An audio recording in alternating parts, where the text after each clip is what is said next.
Assalamualaikum warahmatullahi wabarakatuh. Waalaikumsalam warahmatullahi wabarakatuh. Alhamdulillah wassalatu wassalamu ala sayyidina Rasulillah sayyidina wa maulana Muhammad ibn Abdullah wa ala alihi wa sahbihi wa mawalah. La haula wa la quwwata illa billah, amma ba'du. Bapak-bapak, ibu-ibu, saudara-saudara kaum muslimin rahimakumullah. Pada pertemuan yang lalu sudah saya jelaskan bahwa hidup selalu berakhir dengan kematian. Apabila datang kematian menimpa seseorang, datanglah kiamat baginya. Itu yang disebut dengan kiamat kecil. Hakikatnya mati adalah perpindahan dari kehidupan di dunia ini menuju kehidupan di alam barzakh. Menunggu kita di alam barzakh sampai datangnya saat kiamat. Entah 10 tahun, entah 100 tahun, entah 1000 tahun, hanya Allah saja yang maha tahu. Adapun orang-orang beriman yang melakukan amal kebajikan dalam kehidupan di dunia ini, masa penantian yang lama di alam barzakh buat mereka sebentar saja. Tetapi bagi orang-orang kafir yang ingkar, yang tidak beriman kepada Allah, yang hidup di dunia cuma menumpuk-numpuk dosa, tentu penantian di alam barzakh akan merupakan waktu yang sangat lama. Bukankah dalam kehidupan kita waktu itu memang relatif? Contoh misalnya, bagi pemuda-pemudi yang sedang duduk asyik memadu cinta, waktu 4-5 jam saja rasanya cuma 4-5 menit, tenggelam oleh keasikan. Tapi buat orang yang berbaring di rumah sakit, meratap di balik-balik apa itu tembok derita kata lagu,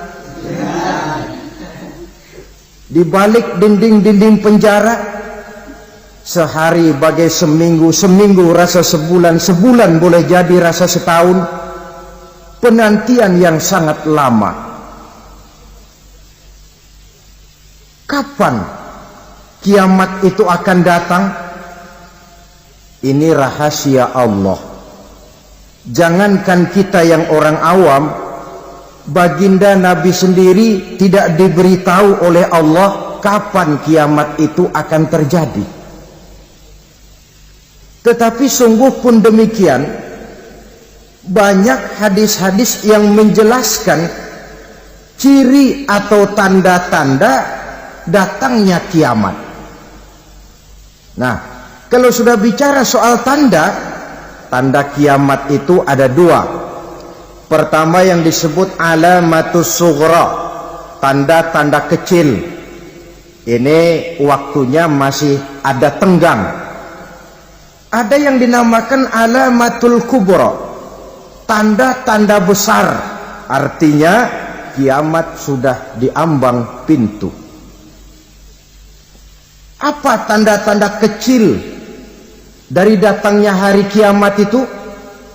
Misalnya kata Nabi, apabila ilmu sudah diangkat oleh Allah, artinya apabila ulama sudah banyak wafat, minat orang belajar agama berkurang, lalu kebodohan nampak merajalela di mana-mana, zina dikerjakan secara terbuka, minuman-minuman keras jadi kebanggaan, itu termasuk di antara tanda-tanda kecil terjadinya hari kiamat.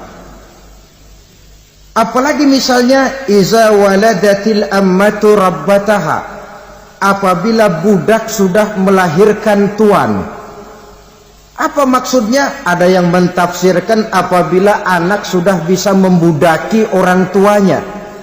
Orang tua yang melahirkan dia, yang membesarkan dia, demi setelah si anak besar jadi orang berpangkat, bertitel, berharta, berkedudukan, jadilah orang tua itu budaknya.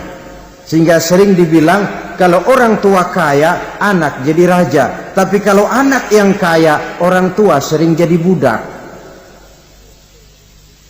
Apalagi munculnya fitnah yang bergelombang, timbul perang antara dua bangsa yang besar, waktu berjalan terasa sangat pendek sekali. Itu merupakan tanda di antara tanda-tanda kiamat. Termasuk di dalamnya sulit membedakan mana laki, mana perempuan. Kan kalau tanda-tanda kayak begini sekarang sudah banyak kita lihat kan. Ulama banyak wafat, penggantinya sulit. Zina dikerjakan berterang-terangan, minuman keras jadi kebanggaan, banyak anak membudaki orang tuanya, sulit membedakan mana laki mana perempuan. Kadang-kadang dari belakang kita lihat perempuan bener, begitu kita colek nengok jenggotan.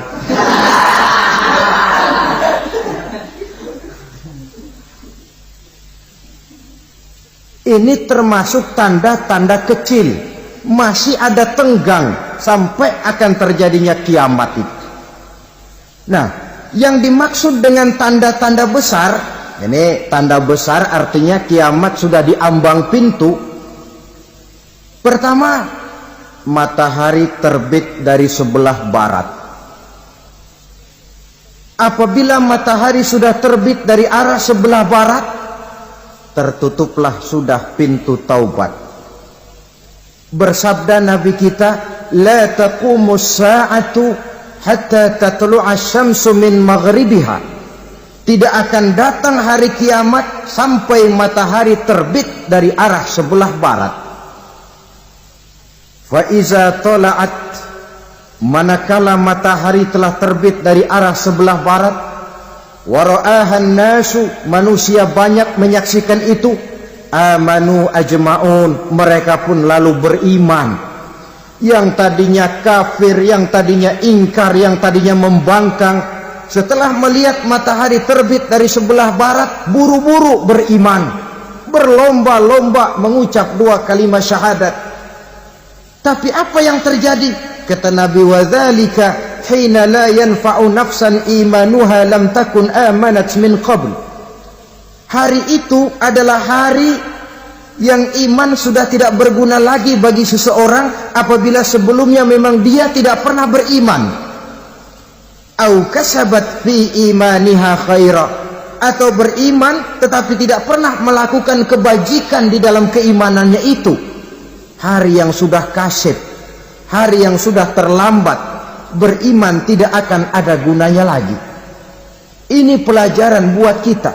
Sebelum sang surya terbit dari sebelah barat, sebelum nafas sampai di tenggorokan, artinya pintu taubat masih terbuka. Kalau dua hal itu sudah terwujud, nafas sudah sampai di kerongkongan atau matahari sudah terbit dari arah sebelah barat, tertutuplah sudah pintu taubat. Tak ada lagi gunanya pangkat, jabatan, harta, bahkan beriman pun dalam suasana macam itu. Too late, kata orang Kulon. Sudah terlambat. Matahari terbit dari arah sebelah barat. Itu tanda besar, artinya kiamat sudah di ambang pintu. Lalu apalagi tanda besar? Munculnya Dajjal. Dajjal artinya pendusta-pendusta yang menyesatkan manusia. Ada dua macam Dajjal, saudara. Ada Dajjal kecil, ini Dajjal kelas teri. Kalau ini sejak zaman Rasulullah sudah ada itu. Tiap zaman ada. Di zaman Rasulullah misalnya ada yang bernama Aswad al-Unsi dari Yaman, ada yang namanya Musailamah al-Kazzab dari Yamama, ada yang namanya Ibnu Sayyad dari Madinah. Ini dajjal-dajjal di zaman Rasul. Musailamatul Kazzab memproklamirkan diri jadi nabi, dia di zaman Rasul masih hidup. Ini dajjal zaman Nabi. Di zaman sahabat muncul dajjal-dajjal. Di zaman kita sekarang ini dajjal-dajjal pun gentayangan. Dajjal-dajjal kelas teri. Kerjanya mendustakan manusia, menyesatkan manusia, memalingkan manusia dari jalan yang benar dan diridhoi oleh Allah Subhanahu wa taala. Adapun yang merupakan tanda besar dari datangnya kiamat, dajjal-dajjal kelas kakap, pembohong-pembohong besar yang menyesatkan masyarakat manusia berpaling dari jalan Allah mengikuti jalan mereka. Apa sih ciri dajjal itu? Kata Nabi dalam hadis Bukhari Muslim, "Innad dajjala", sesungguhnya yang namanya dajjal itu yakhruju, satu saat akan muncul mendekati hari kiamat. Wa inna ma'ahu ma'an, si dajjal ini membawa air. Wa naran, dan juga membawa api. Dua simbol. Di tangan yang satu dia bawa air, di tangan yang satu dia bawa api. Wa ammal ladzi yarahu an-nasu ma'an fanarun, adapun yang orang banyak lihat air, hakikatnya adalah api. Yang dilihat api, hakikatnya adalah air. Oleh sebab itu, kalau api yang ditawarkan, ambillah air. Kalau air yang ditawarkan, pilihlah api. Maksudnya apa ini? Ini bahasa simbol, saudara-saudara. Dajjal bicaranya seolah-olah untuk kepentingan manusia, menawarkan surga. Surga yang dia tawarkan hakikatnya neraka. Hai manusia, kalau kau mau bahagia, jangan dekat-dekat dengan agama. Solat itu tidak efektif dan efisien, tidak produktif dari segi ekonomi itu. Menghadiri majelis taklim cuma buang-buang waktu. Tahajud, tasbih, tahlil, baca Quran, apa itu? Pekerjaan mubazir saja. Hidup ini cuma sekali, masa yang cuma sekali, manfaatkan dengan sebaik-baiknya. Mumpung, dibawanya sifat mumpung tetapi dalam pengertian yang sangat negatif. Bicaranya seolah-olah untuk kepentingan manusia, tetapi sebenarnya menjerumuskan manusia. Menawarkan air tapi sebenarnya api, menawarkan api tapi hakikatnya air. Buat apa kamu sholat? Buat apa kamu bayar zakat? Buat apa kamu puasa? Surga yang dicanangkan dajjal hakikatnya neraka. Neraka yang digambarkan dajjal pada dasarnya adalah surga. Jadi memutarbalikkan fakta itu kerjaan dajjal. Yang hak jadi batil, yang batil dibilang hak, yang benar jadi salah, yang salah malah jadi benar.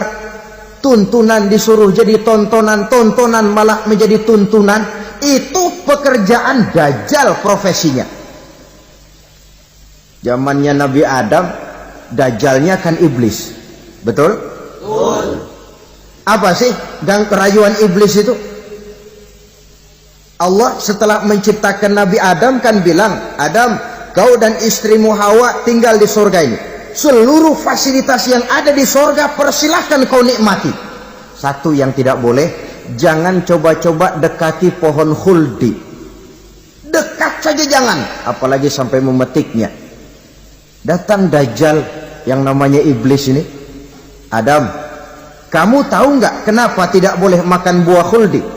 Ya nggak tahu, pokoknya saya dilarang. Bodoh kamu Dam. Khuldun artinya kekal.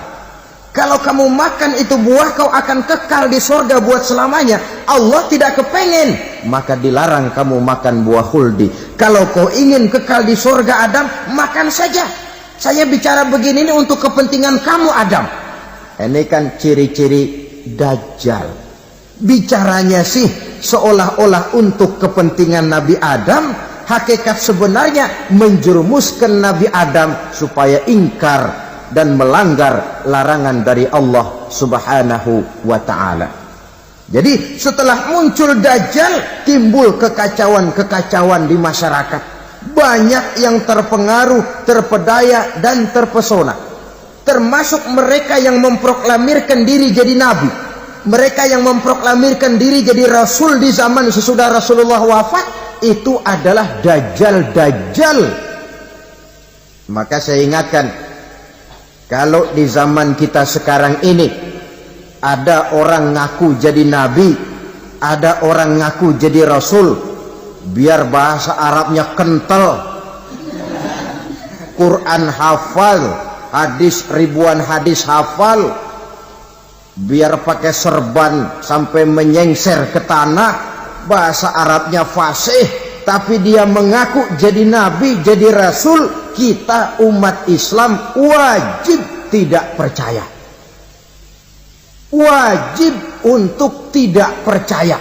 Itulah Dajjal zaman kita sekarang ini. Tidak mustahil mereka datang mempengaruhi orang-orang awam supaya berpaling dari Rasulullah, mengikuti mereka.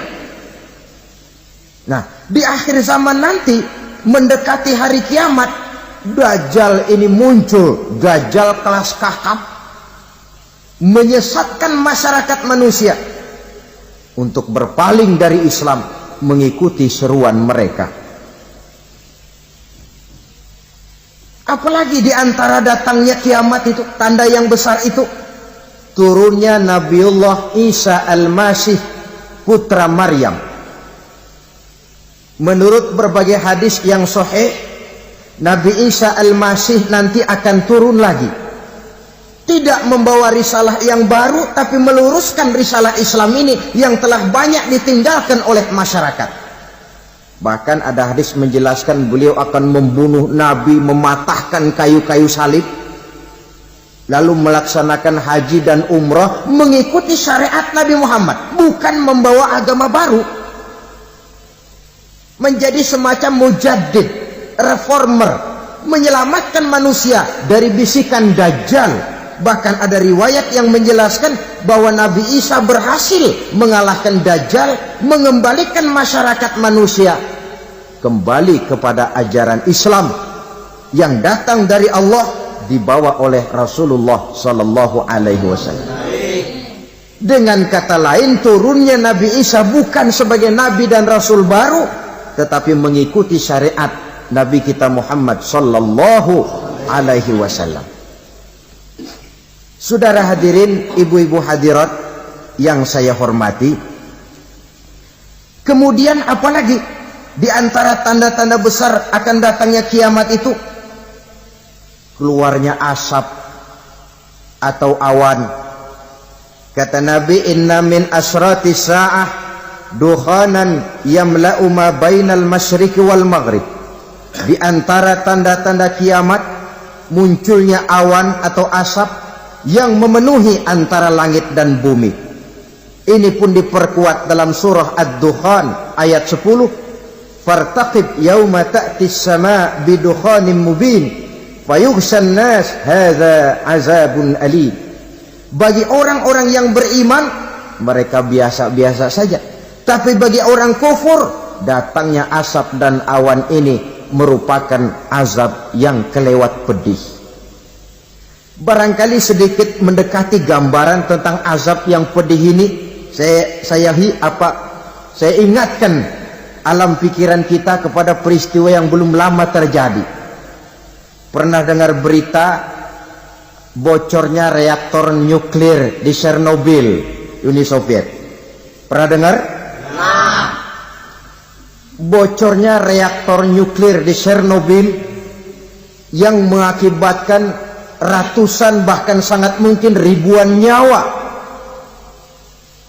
Cuma satu reaktor Bagaimana kalau seluruh cadangan nuklir yang dimiliki oleh para negara adik kuasa ini diledakkan? Bahkan yang konon menurut catatan, cadangan nuklir yang dimiliki bersama oleh Amerika dan Rusia sekarang ini sudah sanggup memusnahkan 6 miliar manusia. 1,5 kali lebih banyak dari jumlah manusia yang nongkrong di permukaan bumi ini. Saudara-saudara hadirin yang saya hormati, lalu saat mendekati hari kiamat, apalagi tandanya?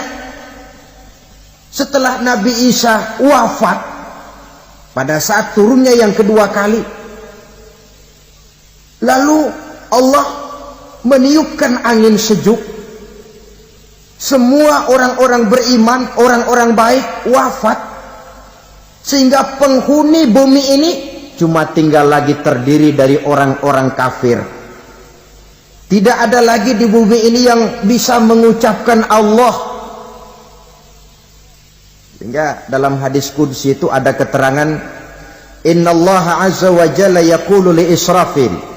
Allah pernah pesan kepada malaikat Israfil, kata Allah, Israfil, iza sami'ta qailan yaqul Allah Allah fa akhirin nafah 40 sanatan ikraman liqailiha. Hai Israfil, apabila kau dengar di permukaan bumi masih banyak orang yang mengucapkan Allah Allah, maka tunda sangkakala kiamat itu 40 tahun. Untuk apa? Ikraman liqailiha, menghormati orang yang mengucapkan Allah Allah itu. Wah, jadi karena sekarang masih banyak yang mengucapkan Allah, besar hatilah kita, masih jauh kiamat itu. Tapi jangan lupa, kiamat pribadi, kiamat kecil itu yang gak kita sangka-sangka. Ajal datang mencabut nyawa, itu kiamat pribadi, dan itu yang pasti kita hadapi, dan itu yang membuat kita tidak boleh bersikap main-main di dalam kehidupan sekarang ini. Saudara hadirin yang saya hormati, tidak ada lagi orang-orang muslim. Seluruh penduduk dunia ini kafir. Lalu terciptalah struktur sosial yang berlandaskan prinsip hidup semau gue. Bakal terjadilah prinsip di mana yang kaya menyantap yang miskin, yang kuat menindas yang lemah. Hidup sudah bagaikan di rimba belantara, berlaku hukum rimba, siapa yang kuat dia yang menang, siapa yang lemah menjadi mangsa. Timbul kekacauan, maksiat merajalela, munkarat menjadi-jadi, sehingga isi bumi ini penuh dengan segala macam perbuatan dosa. Tidak ada perlunya lagi alam diperpanjang temponya. Datang saat yang sudah dijanjikan oleh Allah Azza wa Jalla, maka terjadilah yang disebut kiamat kubra, kiamat besar, kiamat hancur-hancuran. Bagaimana kejadian ini dimulai? Dalam surah Az-Zumar ayat 68, Allah Subhanahu wa taala berfirman, wa nufikha fis-suri fasa'iqa man fis samawati wa man fil ardi illa man sya'allahu. Maka manakala ditiuplah sangkakala, terkejutlah seluruh yang ada di langit dan seluruh yang ada di bumi. Bila saat kiamat datang, Allah perintah malaikat Israfil, Israfil, tiup sangkakalamu. Ditiuplah sangkakala oleh malaikat Israfil. Yang akibat daripada tiupan itu, seluruh yang ada di langit, seluruh yang ada di permukaan bumi terkejut. Yang ada di langit siapa? Malaikat kan.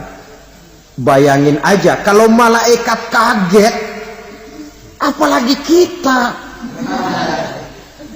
Terkejut seluruh makhluk yang ada di bumi, yang ada di langit mendengar suara sangkakala itu. Bunyinya tidak sanggup kita bayangkan dahsyatnya. ledakan nuklir, ledakan neutron, belum apa-apa ketimbang bunyi sangkakala malaikat Israfil ini. Nah, lalu mendengar bunyi sangkakala ini, gemparlah makhluk, kacaulah alam. Bumi gempa, planet-planet bertabrakan, gunung meletus, air laut tumpah ke darat, angin topan bertiup, halilintar menyambar. Lalu semua yang bernama hidup mati total. Mati bareng tanpa persiapan. La haula wala quwata illa billah.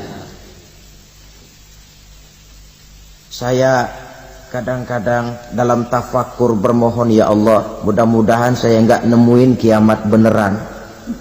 Ngeri. Tidak bisa kita bayangkan macam apa suasana seperti itu. Allah saja banyak memberikan gambaran, misalnya Al-Qari'ah, wa mal qari'ah, wa ma adraka mal qari'ah. Kejadian yang menggemparkan. Tahukah kamu apa kejadian yang menggemparkan itu? Yauma yakunun nasu kal farasil mabsus wa takunul jibalu kal ihnil manfus. Pada saat itu manusia berterbangan bagai kupu-kupu. Gunung berterbangan seperti kapas ditiup angin. Gunung saja macam kapas, konon lagi manusia. Kematian total, mulai semut sampai gajah mati, jin mati, iblis mati, malaikat mati. Malaikat saja mati. Saudara hadirin yang saya hormati, kematian total yang tanpa persiapan. Orang bilang, Pak, kalau mati bareng begitu yang repot malaikat maut dong ya. Cabut sana, cabut sini. Itu kalau menurut logika kita, mestinya begitu menurut logika. Tapi logika juga yang bilang nggak perlu serepot itu. Sebab untuk mematikan listrik di wilayah DKI, di wilayah Jakarta, nggak perlu tiap rumah didatengin matiin ya lama. Cukup dari kantor pusatnya saja PLN, tekan satu tombol, gelaplah seluruh Jakarta. Saudara hadirin yang saya hormati, kematian total. Lalu setelah kematian total, planet-planet juga mati, dalam arti tidak bergerak dan beredar. Angin mati, dalam arti tidak bertiup. Air mati, dalam arti tidak ada riak gelombang. Pokoknya semua mati. Kullu nafsin za'iqatul maut, semua yang bernafas mati. Dalam ayat lain, kullu man 'alaiha fan, semua yang ada di permukaan bumi fana. Yang kekal cuma Allah Subhanahu wa ta'ala. Yang paling belakang mati malaikat maut dan malaikat Israfil. Tapi mati juga sesuai dengan janji Allah. Menurut hadis Bukhari Muslim dari Abi Hurairah, masa tenggang waktu antara kematian total pada tiupan sangkakala pertama dengan proses kebangkitan pada tiupan sangkakala kedua 40 lamanya.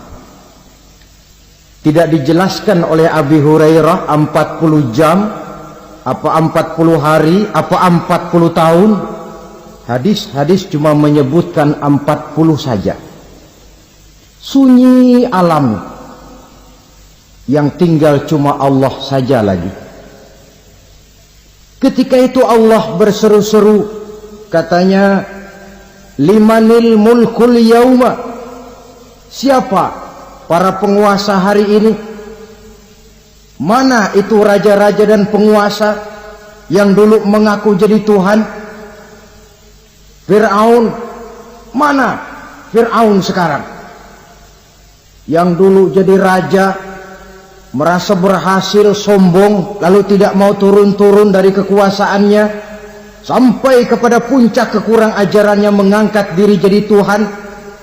Mana itu Fir'aun? Namrus, mana sekarang Namrus?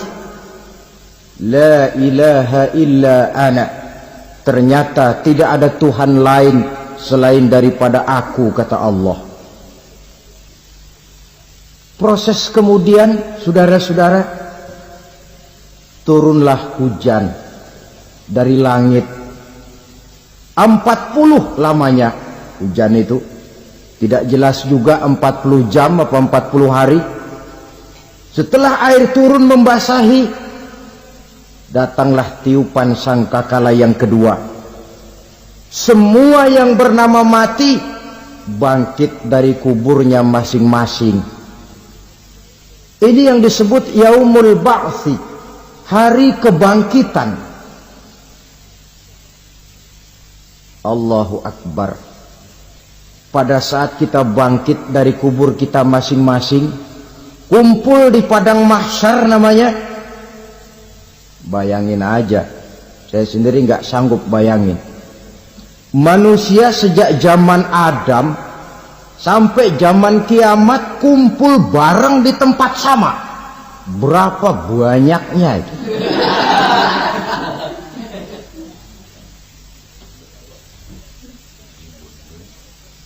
Dan yang luar biasa menurut satu riwayat, pada saat bangkit itu, Masya Allah, roman muka kita berubah, disesuaikan dengan amalan kita waktu di dunia ini. Barang siapa yang waktu di dunia amalannya itu amalan tikus, di akhirat nanti dia bangkit dari kubur, mukanya seperti muka tikus. Gagah betul badannya, tapi mukanya seperti tikus. Kenapa? Amalannya waktu di dunia seperti amalan tikus. Apa amalan tikus itu? Suka ngegeragoti barang yang sudah disimpan rapi-rapi. Orang sudah simpan uang rapi-rapi, simpan perhiasan rapi-rapi, digeragoti oleh tikus. Maling-maling, pencoleng-pencoleng, koruptor-koruptor, itu nanti di akhirat nanti kita lihat mukanya seperti muka tikus. Oh, ini waktu di dunia suka nyolong, mukanya seperti muka tikus. Barang siapa yang waktu di dunia ini amalannya itu amalan macan, dia akan bangkit nanti mukanya seperti muka macan. Apa amalan macan? Macan itu amalannya menang-menangan. Orang yang mau menang saja nggak mau mengalah. Coba lihat di hutan. Kenal hutan nggak? Di hutan, raja hutan di mana-mana pasti macan. Betul kan? Betul. Padahal hutan belum pernah bikin pemilihan umum. Tapi macan tidak peduli ada pemilihan umum apa tidak, pokok saya raja. Sebab apa? Macan jadi raja itu bukan karena benar, tapi karena kuat jadi raja. Setelah dia jadi raja, rakyat hutan yang mesti dilindungi malah dimakan oleh raja macan. Kambing rakyat hutan dimakan oleh macan. Ayam rakyat hutan dimakan oleh macan. Itu nanti kita lihat di akhirat itu mukanya seperti muka macan, gagah betul. Lalu barang siapa yang di dunia ini amalannya itu seperti amalan anjing, nanti dia punya muka seperti muka anjing. Apa amalan anjing? Pertama, anjing itu kalau disuruh jaga rumah, dia tidak bisa membedakan mana maling, mana tamu. Biar yang datang maling, kalau bawa tulang, anjing kalem. Yang kedua, anjing itu akan setia kepada siapa saja yang memberinya roti. Siapa yang memberinya roti, itulah majikannya. Apa kata majikannya pasti dia laksanakan. Soal benar atau salah dia tidak peduli. Setelah anjing dapat roti, dia tidak punya pilihan lain kecuali bilang, abdi mah kumaha juragan wae ayeuna mah.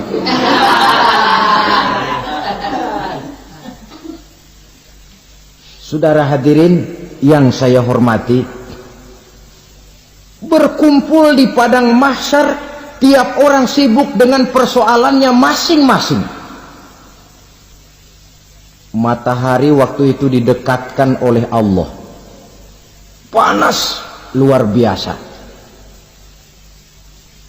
Ada yang saking panasnya itu mencucurkan peluh keringat sampai sebatas mata kakinya. Ada yang keringatnya sampai sedengkulnya, ada yang keringatnya sampai sepusatnya, ada yang keringatnya mengalir sampai sebahunya, ada yang kelelap oleh keringatnya sendiri, sementara orang di sampingnya enggak apa-apa. Bergantung lagi amalan dia waktu di dunia ini. Saudara-saudara, sebagian orang dalam kepanikan padang mahsyar berombong-rombong datang mereka menghadap Nabi Adam. Ya Adam, anta abal bashar. Hai Adam, Tuhan adalah bapak moyang manusia. Kami sebentar lagi akan disidang, dimintakan pertanggungan jawab. Tolonglah kami, hai Adam. Kata Nabi Adam, jangankan nolongin sampean, saya sendiri tanggung jawab di hadapan Allah. Ketika dulu tidak boleh makan khuldi, saya serobot. Sudahlah, urus diri masing-masing saja, nafsi. Begitu kata Nabi Nuh, begitu kata Nabi Ibrahim. Tiap orang bertanggung jawab sendiri-sendiri. Ketika itulah saudara-saudara, nikmatnya menjadi umat Nabi besar Muhammad sallallahu alaihi wasallam. Sebab apa? Walaupun menurut abjad kita ini umat paling belakang, kan paling belakang kita ini toh, karena Nabi Muhammad adalah Nabi akhir, tapi akan dihisap lebih dulu, lewat di atas sirat lebih dulu, masuk surga lebih dahulu ketimbang umat-umat belakangan. Ketika Rasul mendekati ajal, beliau tanyakan itu kepada malaikat Jibril. Malaikat Jibril berkata, Muhammad jangan khawatir, Allah sudah berjanji, inni haramtul jannata ala sairil anbiya hatta tadkhulaha anta, wa haramtuha ala sairil umami hatta tadkhulaha ummatuka. Surga aku haramkan buat seluruh nabi kecuali kalau engkau Muhammad sudah masuk ke dalamnya, dan surga aku haramkan buat seluruh umat kecuali kalau umatmu Muhammad sudah masuk ke dalamnya.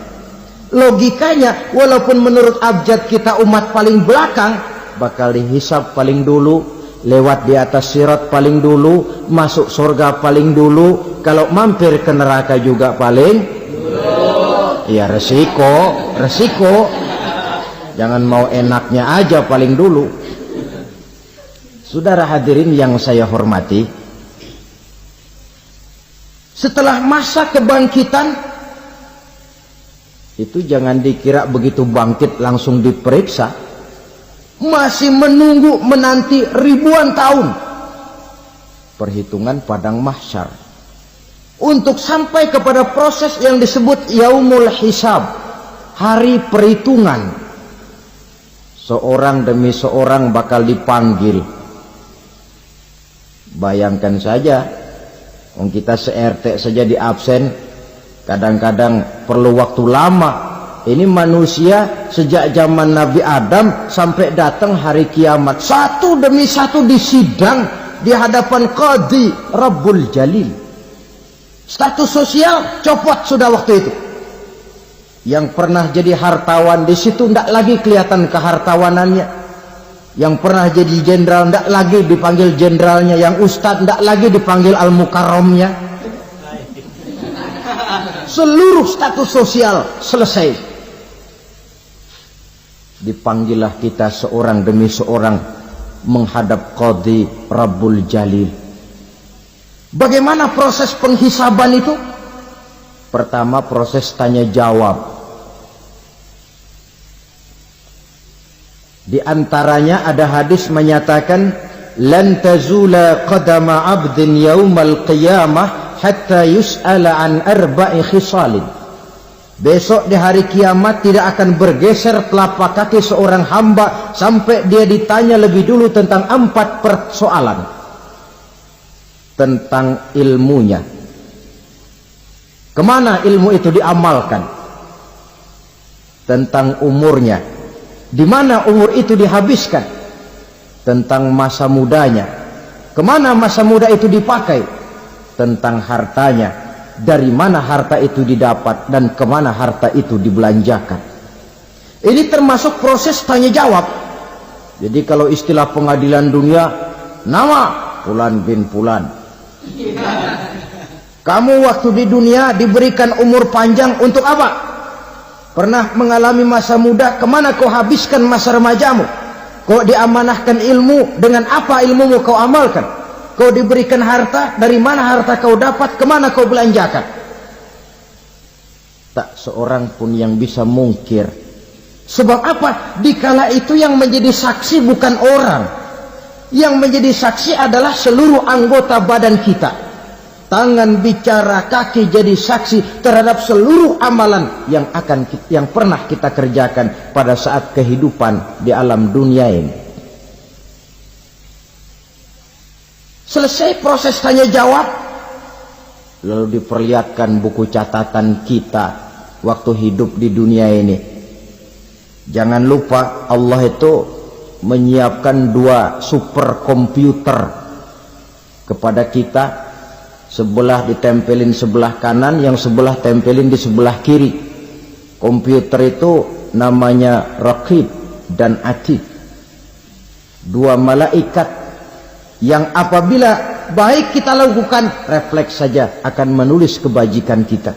Jahat kita kerjakan akan tertulis. Catatan itu nanti diperlihatkan kepada kita. Waduh, alangkah malunya pada saat diperlihatkan catatan kita, buku rapot kita merah melulu. Barangkali diperiksa sambil diomelin, brengsek lo. Buku merah melulu begini, bagaimana waktu hidup di dunia? Tidak cukup diperlihatkan buku catatan kehidupan, rekaman kehidupan. Rekaman kehidupan kita secara utuh sejak terlahir sampai ajal datang merenggut nyawa. Barangkali mirip dengan video sekarang ini, di mana terekam dengan baik seluruh kegiatan kita sejak yang sekecil-kecilnya sampai kepada yang sebesar-besarnya. Untuk kemudian kita pun menerima balasan. In khairan fa khairun wa in syarran fa syarrun. Kalau baik ya baik balasannya, kalau jahat ya jahat juga balasannya. Catatan-catatan kita diberikan. Kalau banyak kebajikannya diberikan di tangan kanan dengan cara yang halus. Kalau banyak kejahatannya diberikan dari sebelah kiri atau dilempar dari belakang. Itulah sebabnya sejak di dunia ini kita sudah mohon kepada Allah. Ketika berwudu membasuh tangan kanan, apa kita bilang? Allahumma a'tini kitabi biyamini wa hasibni hisaban yasira. Ya Allah, berikan saya kitab di tangan kanan, dan kalau saya memang perlu dihisap, hisaplah saya yang seringan-ringannya. Tangan kiri berlindung kita kepada Allah. Jangan sampai diberikan kitab di tangan kiri atau dari arah sebelah belakang. Wa a'udzubika an tu'tiya kitabi bishimali aw min wara'i zuhri, dari arah sebelah belakang. Na'udzubillah min dzalik. Setelah selesai lewat proses penghisaban, lewat mizan, timbangan, maka yang sudah selesai dihisab itu bergeraklah menuju sirat, jembatan yang terbentang menuju surga melalui neraka. Saudara-saudara, panjangnya perjalanan sirat itu memakan waktu ratusan tahun. Tetapi orang yang lewat di atas sirat pun macam-macam, bergantung amalannya ketika di dunia ini. Ada yang lewat di atas sirat itu kal barqil khatib, seperti kilat yang menyambar, lep, sudah sampai dia di surga. Cepat bukan main. Ada yang lewat di atas sirat itu seperti orang lari-lari. Ada yang lewat di atas sirat itu seperti orang jalan biasa. Ada yang sambil merangkak, ada yang sambil ngesor, ada yang sambil gelayutan, ada yang selamat sampai ke ujung ke surga, ada yang tergelincir jatuh masuk ke dalam neraka, bergantung amalannya dalam kehidupan di dunia sekarang ini. Tiap kita akan melewati yang namanya sirat ini. Saudara-saudara kaum muslimin yang saya hormati, dengan demikian mereka yang selamat melalui sirat sampai ke terminal akhir surga, mereka yang ketika dihisab ternyata banyak kejahatannya daripada kebaikannya, mereka singgah di dalam neraka. Nah, adapun orang-orang yang beriman menurut ayat Quran dan hadis Nabi itu nanti ada bermacam-macam. Ada orang beriman itu yang dimasukkan surga. Ada orang beriman itu yang dimasukkan ke dalam surga. Ada orang beriman itu yang disebut penduduk surga. Kenapa lain-lain, Pak? Karena waktu di dunia amalannya juga lain-lain. Ada orang beriman yang masuk surga. Ini paling murah tiketnya. Mau masuk surga? Kata Nabi begini, ma min abdin qala la ilaha illallah thumma mata ala dhalik illa dakhalal jannah. Kalau seorang hamba sudah mengucap dua kalimat syahadat, dia yakin dengan kebenaran kalimat itu sampai matinya, orang itu akan masuk surga. Abi Dzar yang waktu itu diajak bicara heran, ya Rasul kok gampang betul? Iya. Walaupun orang itu mencuri, iya. Walaupun orang itu berzina, iya. Biar dia mencuri, biar dia berzina, kalau dia sudah mengucap dua kalimat syahadat, dia yakin dengan kebenaran kalimat itu sampai matinya, itu orang akan masuk surga. Jadi masuk surga cukup dua kalimat syahadat, yakin sampai mati, masuk surga. Itu perkara masuk. Tapi kalau pertanyaannya diterusin, masuknya kapan, Pak? Nah, ini lain lagi urusannya. Sebab ada yang masuknya itu langsung, ada yang mampir dulu. Di sana tempat cuma dua, kalau tidak surga, neraka. Mau ke surga, tapi mampir dulu. Yang mampirnya jelas di neraka. Kenapa? Dalam hadis qudsi ada riwayat, nanti itu di akhirat, setelah Allah selesai mengatur penduduk surga masuk surga, yang neraka masuk neraka, Allah berkata kepada malaikat Malik, malaikat Malik, labaik ya Allah, itu bajingan-bajingan tengik, manusia-manusia durjana yang waktu di dunia tidak mau sujud, jauh dari ulama, gemar melakukan yang munkarat dan maksiat, hidup di tengah masyarakat selalu jadi bibit keonaran, kufur, sudah masuk neraka semua. Sudah ya Allah. Nah, kalau sudah, coba sekarang kamu masuk, Malik. Saya, iya, masuk neraka. Mau apa ya Allah? Kata Allah, akhriju minan nar man kana fi qalbihi misqala habatin min khardalin min iman. Kau masuk neraka, cari di dalam neraka orang-orang yang ada imannya walaupun kecil sebesar biji zarah, angkat mereka keluar. Masuk malaikat Malik ke neraka, cari orang yang ada imannya, korek-korek. Ya repot, udah pada gosong. Yang ada imannya diangkat ke atas, yang ada imannya diangkat ke atas. Lalu dimandikan di Nahrul Hayat, namanya sungai kehidupan di akhirat nanti. Cakep lagi rupanya, bersih lagi wajahnya, apel di hadapan Allah. Kata Allah, bagaimana mas?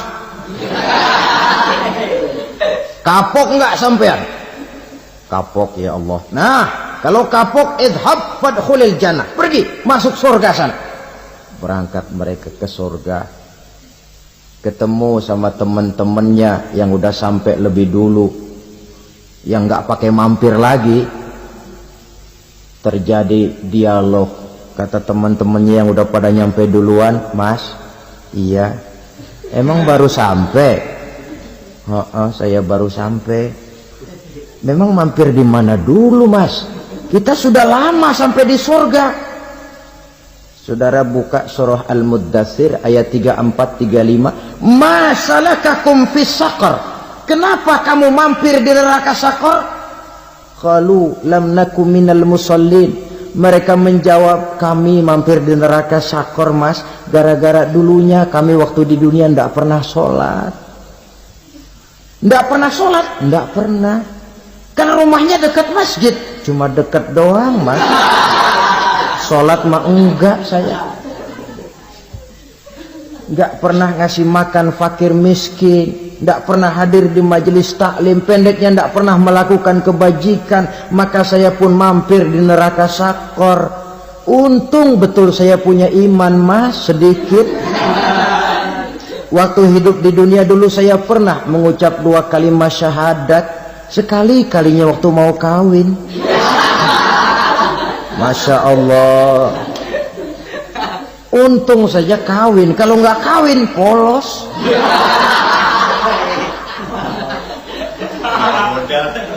Itu juga pengulu sudah setengah mati ngajarin. Asyhadu alla, asyaduaan, asyaduaan.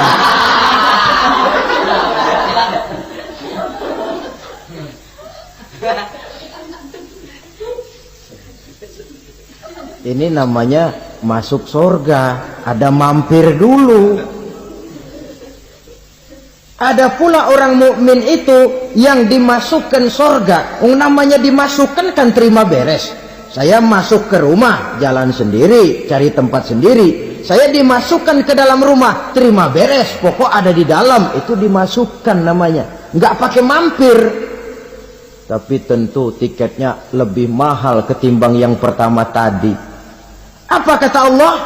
Innal ladzina amanu wa amilus solihat la ukaffiranna anhum sayyi'atihim wa la udkhilannahum jannah. Sesungguhnya orang-orang yang beriman kemudian beramal soleh, kami hapuskan segala dosa dan kesalahannya, kami masukkan mereka ke dalam surga. Lihat ayatnya. Allah yang memasukkan, kita yang dimasukkan. Tidak pakai transit, tidak usah mampir. Cuma tidak cukup syahadat, tidak cukup amanu, tapi diiringi dengan wa'amilus salih. Iman, amal. Tidak cukup syahadat, lalu dibuktikan dia sholat, dia zakat, puasa, lalu dia melakukan berbagai macam kebajikan. Ini yang menyebabkan dia tidak pakai mampir di tempat yang bernama Saqar. Lalu ada pula orang mukmin itu yang disebut penduduk surga. Wah, ini sudah VIP ini. Ashabul jannah, penduduk surga. Siapa mereka? Kata Allah, innal ladzina amanu summa istaqamu fala khaufun 'alaihim wala hum yahzanun ulaika ashabul jannah hum fiha khalidun. Sesungguhnya orang-orang yang beriman lalu istiqamah, tetap dalam melaksanakan perintah Allah, tidak goyah, tidak labil tapi stabil, istiqamah, mereka tidak takut dan tidak bersedih hati. Merekalah penduduk surga. Iman, istiqamah. Tidak punya duit, sembahyang. Banyak duit, sembahyang. Miskin, sembahyang. Kaya, tetap sembahyang. Istiqomah. Kadang orang kalau susah rajin ke masjid, banyak duitnya ngelihat masjid melengos. Itu yang dibilang waktu miskin hamba Allah, setelah kaya jadi hamba harta. Bergeser, tidak ada nilai istiqomahnya. Saudara-saudara, dengan begitu penduduk neraka itu dua. Ada penduduk permanen, ada penduduk yang semi permanen. Yang semi permanen orang-orang beriman yang mempunyai dosa besar. Mereka masuk ke neraka untuk menerima azab sesuai dengan dosanya. Bila selesai masa azab itu, mereka akan diangkat untuk ditempatkan kembali ke dalam surganya Allah Subhanahu wa ta'ala. Nah, dikala itulah saudara-saudara, ada yang disebut syafaat dari Rasulullah Sallallahu Alaihi Wasallam. Tapi tentu jangan lupa, syafaat ini ibarat kain menambal dia. Kita punya kain bolong-bolong sedikit, syafaat yang menambal. Solat kita ada kurang dikit, sedekah kita ada campur riak dikit, amalan kita ada tidak karena Allah dikit, kita berharap syafaat. Jadi biarlah kain masih bolong-bolong, yang penting punya kain. Tapi kalau kainnya tidak ada, yang ditambal apanya? Sholat tidak, puasa tidak, zakat tidak, berharap syafaat saja. Ya, terlalu berlebihan itu. Saudara hadirin yang saya hormati, apabila selesai proses penghisaban, proses penghitungan, maka dikala itulah manusia terbagi dalam dua kelompok besar. Fariqun fil jannah wa fariqun fis sa'ir. Sekelompok orang-orang beruntung yang masuk ke dalam surga, dan sekelompok lagi masuk ke dalam neraka. Akan memakan waktu untuk menceritakan sifat surga dan neraka, tapi insya Allah pada kesempatan pertemuan lain saya sampaikan. Namun sebagai gambaran umum cukuplah saya sampaikan sebuah hadis qudsi. Allah jelaskan, a'dadtu li'ibadiyas salihin ma la ainun ra'at wa la uzunun sami'at wa la khatara fi qalbil bashar. Aku sediakan buat hamba-hambaku yang soleh, yang tidak pernah terlihat oleh mata, tidak pernah terdengar oleh telinga, dan belum pernah terdetik dalam hati manusia. Jadi kenikmatan surga belum pernah dilihat mata, belum pernah didengar telinga, belum pernah terdetik dalam hati. Pedihnya azab neraka belum pernah terlihat mata, belum pernah terdengar telinga, belum pernah terdetik dalam hati. Saudara hadirin yang saya hormati, oleh karena itu sebagai uraian akhir daripada kiamat ini, marilah sama-sama kita memanfaatkan hidup dengan sebaik-baiknya, supaya jangan timbul penyesalan di hari kemudian nanti. Mudah-mudahan kita seluruhnya diselamatkan Allah dari azab neraka dan mendapat surga dan ridhonya. Sekian dan demikianlah pertemuan kita kali ini. Terima kasih banyak atas segala perhatian. Mohon maaf atas segala kekurangan. Usikum wa nafsi bitaqwallah. Wassalamualaikum warahmatullahi wabarakatuh.